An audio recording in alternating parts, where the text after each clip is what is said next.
Hey Andrew. Yeah. You got a light? No, I was smoking all on fire. So you don't have a lighter? Why would I have a lighter? In case I forgot mine. You're useless.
Welcome back to Learning with Levi, the show where if it ain't burning, you ain't learning.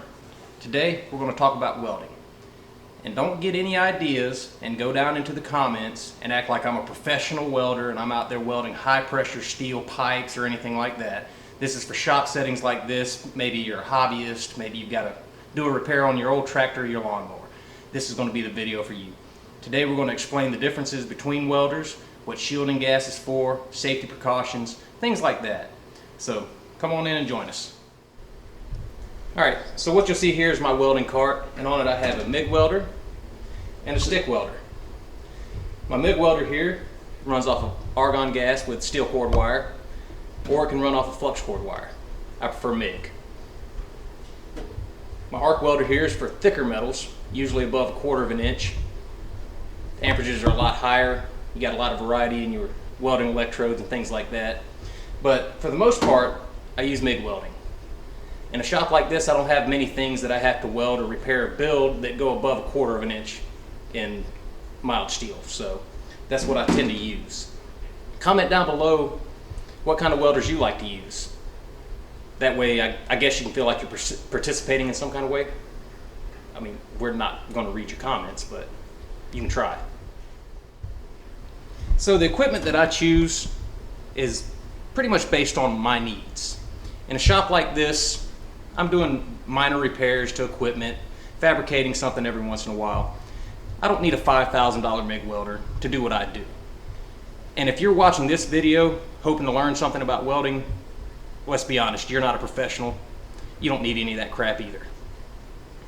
That's why I chose this Chicago electric welder from Harbor Freight, about $179. This one I think was around $259. It does what I need it to do, and if you're a hobbyist working out of your garage, it'll do exactly what you need it to do too. Alright guys, today we're going to talk about MIG welding. That tends to be what I usually do when I have to do a metal repair in the shop here. When you buy a welder, normally it'll come with some flux cord wire, and flux cord wire is self-shielded. It doesn't require any gas or anything like that. You can just slap the wire in and have at it.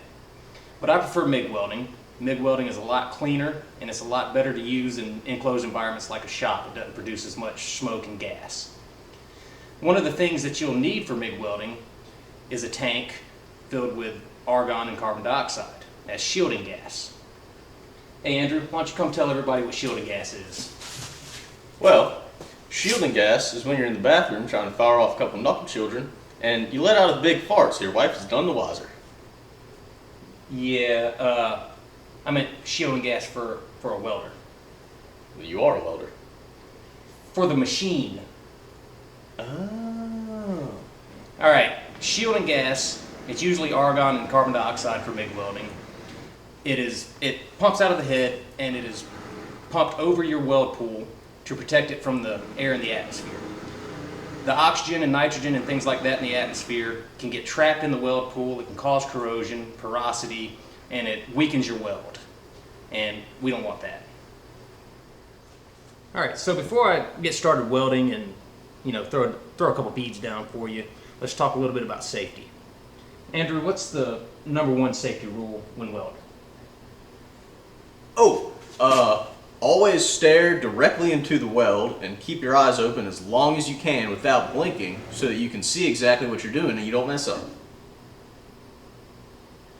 Who the hell told you that? I kind of figured it was just common sense. What do you think that's for? Honestly, I thought you were just trying to make a really bad Darth Vader costume. Yeah, that's exactly what's going on. You're exactly right. So when we do the welding demonstration, I want you to watch for me. All right. Okay. Yeah, Andrew's a moron. Your #1 rule is don't weld without eye protection. You can go down to Harbor Freight, pick up a welding mask just like that for about $40. Also, the UV light coming off of this arc can give you sunburn as well. So long sleeves, gloves, protect your exposed skin that's close to the weld. How does it give you sunburn if we're inside? There ain't no sun. But it's outside and it penetrates the walls. That makes sense. Yeah. You wearing sunblock? No.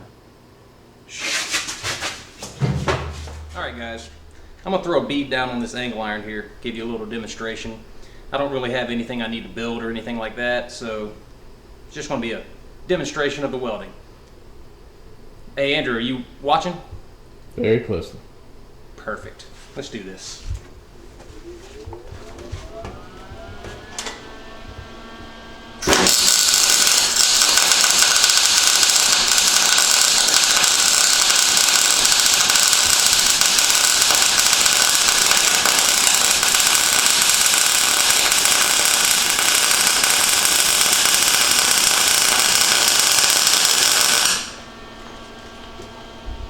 There we go. Not too bad. Right there, just a simple demonstration of welding a joint. Doesn't look too bad. I don't see a lot of surface pores or anything like that. I think that weld will hold.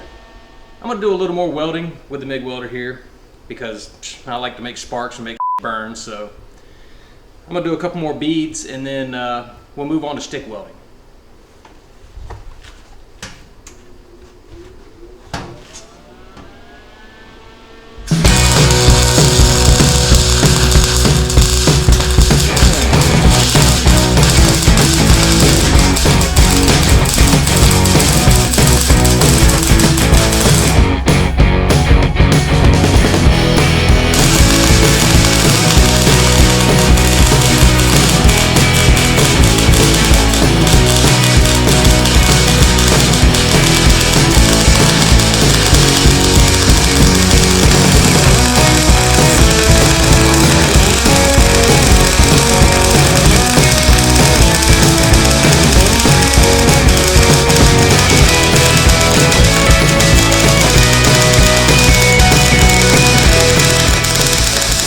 Hey, Levi, Yeah. are you just gonna play around all day, or are you actually gonna weld something useful?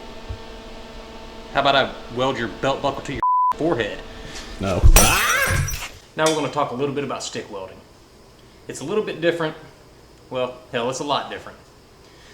What you have is your electrode holder and your electrodes. Put your electrode in the electrode holder and then try to force an arc off of your welding material. The key difference between this is you have to maintain the proper distance between your welding material and your electrode in order to keep your arc and keep a good weld pool. It requires a little bit of practice and a little bit of understanding of how this works. But let me demonstrate a little arc welding for you.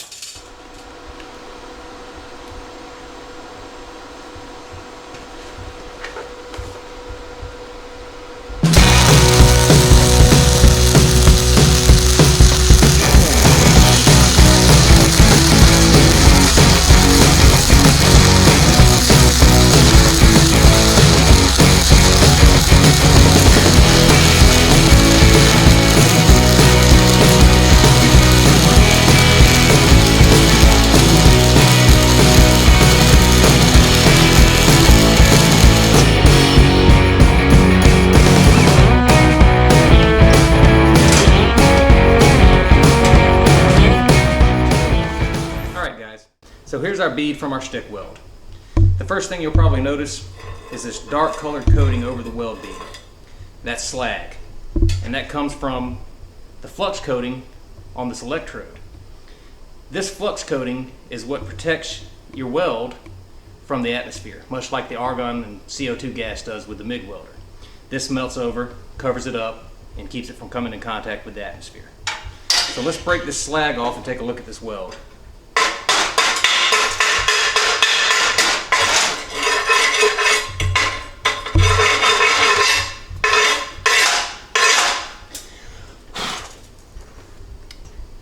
That's actually not a bad looking weld. And lastly, today we learned that Andrew's just a moron. He doesn't know what the hell he's talking about. Don't listen to him. Well, there he is. The sad thing is I probably told him all that shit that he was spouting. Why do my eyes burn? I don't know, buddy.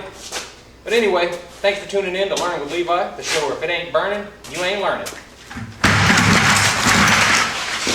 We'll see you next time.